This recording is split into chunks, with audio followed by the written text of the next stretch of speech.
Hey, welcome back to the show. This is LuminousStress, where we're always stressed out. Today, as you can hear from my voice, I am still fighting sickness, which is why it's been a couple weeks since I put a video out. Kind of started off with flu and possibly COVID. That turned into bronchitis, and now I have pneumonia. So, yeah, it's been a difficult few weeks, and that's why I haven't put out any new material.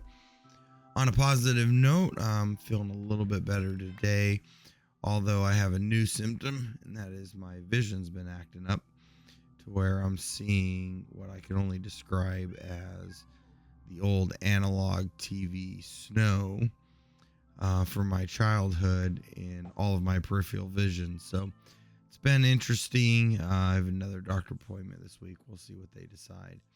But for today, I want to focus on the homestead. We're going to work on adding one of the most important things, and that is a chicken coop. So let's go scope out a spot. So I decided to go ahead and put the chicken coop next to the cows and in this corner by the storage area I have as well. But that required me to flatten out areas that it often does on this server. And so here we are pushing out all of the terracotta and the sand and just clearing out a wide open flat space to put the chicken. Once we got that completed, I started going down a little bit lower because I wanted to put a dirt, mud, and other materials just to make this look more like a area that has been overtaken by chickens for a while.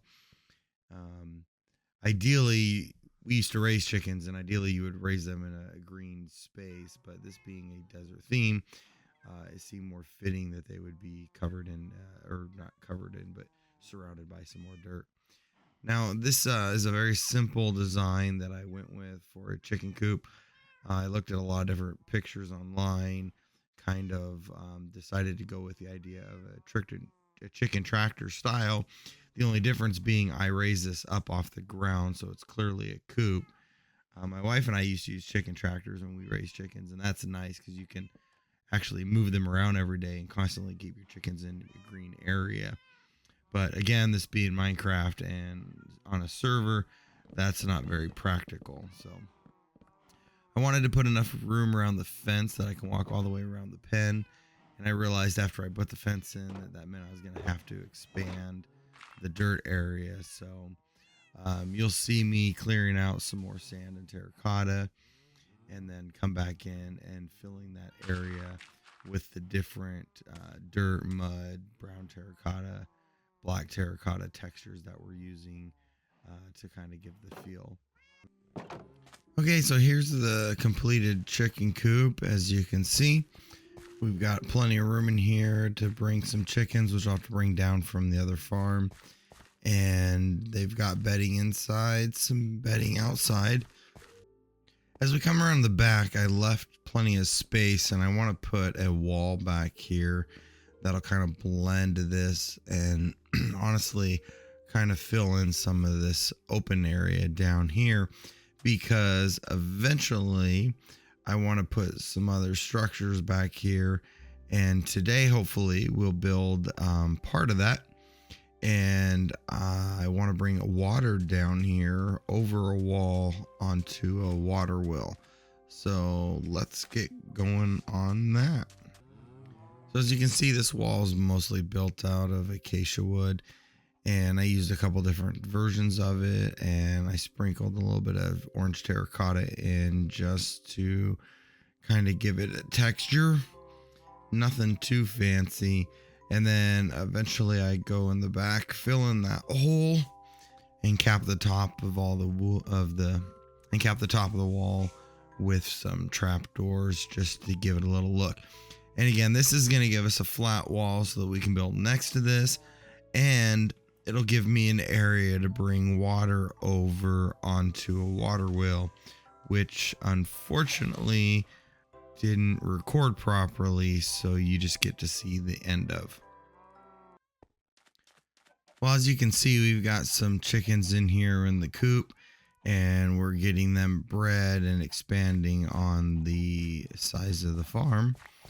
And you can also see next to the coop the water wheel, which I built and unfortunately didn't get everything recorded on.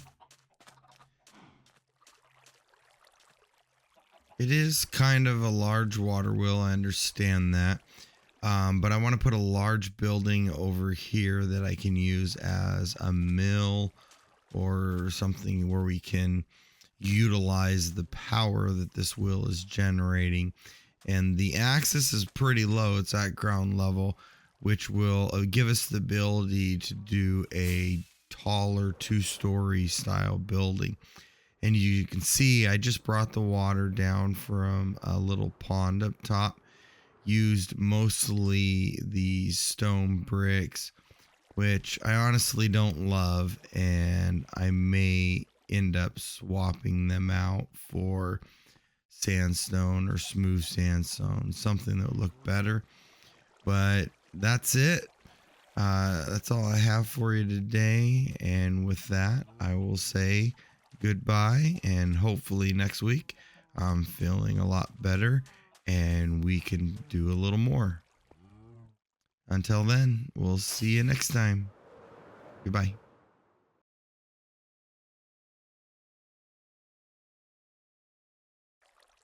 Okay, well, I couldn't help myself, as you will see as we fly up here and turn around.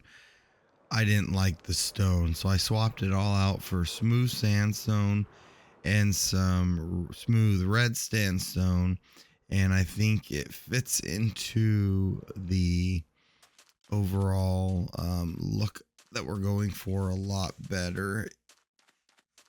As I walk up on it, you can see that it fits the terrain much better. I actually like the look of the orange there. I think we'll be able to blend that into a building very nicely. But as we come up on top, I've got the red smooth stone and a transition into regular smooth stone as the terrain changes, so it looks more like a natural ditch that was cut into the terrain. And then we switch back up into the red as we get up here into the terracotta. But I think this looks a lot better than the bricks did, and I think it'll blend and almost make it look a little more natural. So hey, as we float down the water here, just want to say goodbye one more time. Thank you for sticking with me this week. I'm sorry that I haven't been feel well, and I'm hoping to put out some more content. Love you guys. Thanks for watching. Goodbye.